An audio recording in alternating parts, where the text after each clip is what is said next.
caqliga xasan ku taagan wuxuu yahayba anaa xamar u dhashay talaabada raba qaadi kara Soomaaliduna way diiday arinta xasan waxa uu haray 3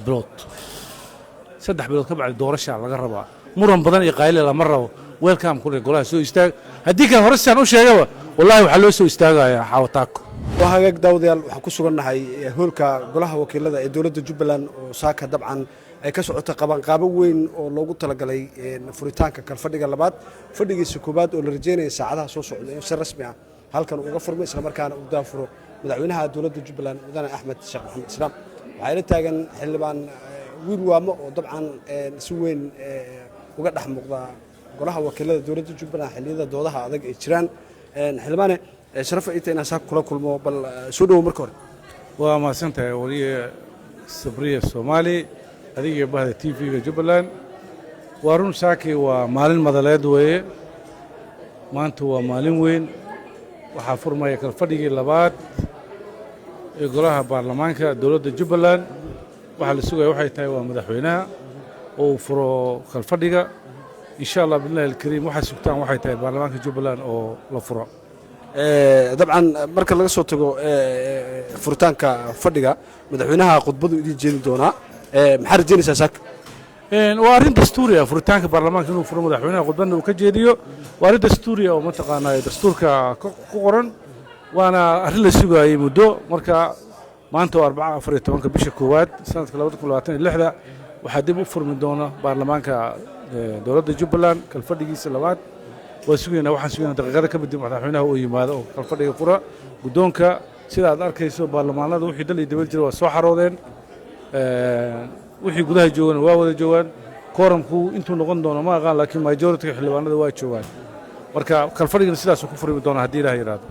xilbaan wiil waa dabcan waxaad ka mid tahay golaha wakiilada dawladda Jubbaland habeen ka hor ama maalin ka hor dawladda Soomaaliya waxa ay soo saareen go'aan dabcan looga hadlayay kheyraadka dalka halkan waa goobtii sharci dejinta Jubbaland iyo arrimaha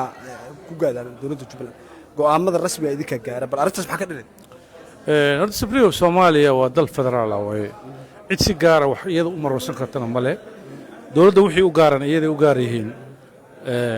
wixii iyada ka la leeyahayna waa gaar laakiin ma aha dad gaar iyo dawlado gaar oo kamid ah dawladaha xubnaha ka dawladda federaalka in marba loo waxay shaqo ku lahayn lagu xaqliyaa tan ku saabsan arrimaha kheyraadka ama ku saabsan mataqaana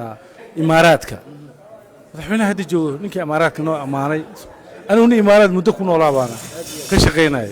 waxbana kama sheegin mana amaanin mana caayin laakiin ninkii amaanay oo anaga sankan eegin la soo xasan sheekh maahay asaa dalka madaxweynaha asaa laga rabaa imaaraadda iyo Allah laakiin dawladaha Jubbaland iyo Puntland iyo Somaliland ma qusayso xasan sheekh wuxuu sheegay masalaxda dadkooda ayaa qusaysa dalkana isaga madaxweynaha ka ah marka kheyraadka dalka iyo dastuurka dalku aan laga heshiin wax dhaqaaqaya dalkan ma jiraan nina yuusan riwaayad ku noolaan xasan isgoyski farmaajo taagan haddii farmaajo ka fiican yahay uu leeyahay anaa xamar u dhashay farmaajo xamar kuma ma dhal inkastoo aniga aan hubo in ninka xamar ku dhashay farmaajo xasan hadduu leeyahay baan aniga xamar u leeyahay ifcal ma shiita ifcal ma shiita anaa ku dhahay hadda ku leeyahay caqliga xasan ku taagan wuxuu yahayba anaa xamar u dhashay talaabada raba qaadi kara Soomaaliduna way diiday arinta xasan waxa uu haray 3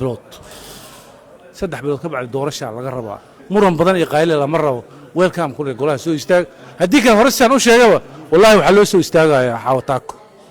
هذا ما سنت حلبان ويل وما وكاغمد علينا حلبان ويل وما يكاسيها oo dabcan aynu wax ka weydiinay furitaanka kalfadhiga labaad fadhigiisa koobaad iyo sidoo kale go'aan maalin ka hor ka soo baxay dawladda Soomaaliya taasi oo ku sheegay in Jubbaland aysan quseyn isla markaana arrimaha la xiriira kheyraadka dabiiciga iyo maamulkooda iyo cidda markaas heshiisyada kala duwan Jubbaland ay la garayso iyada xaq u leedahay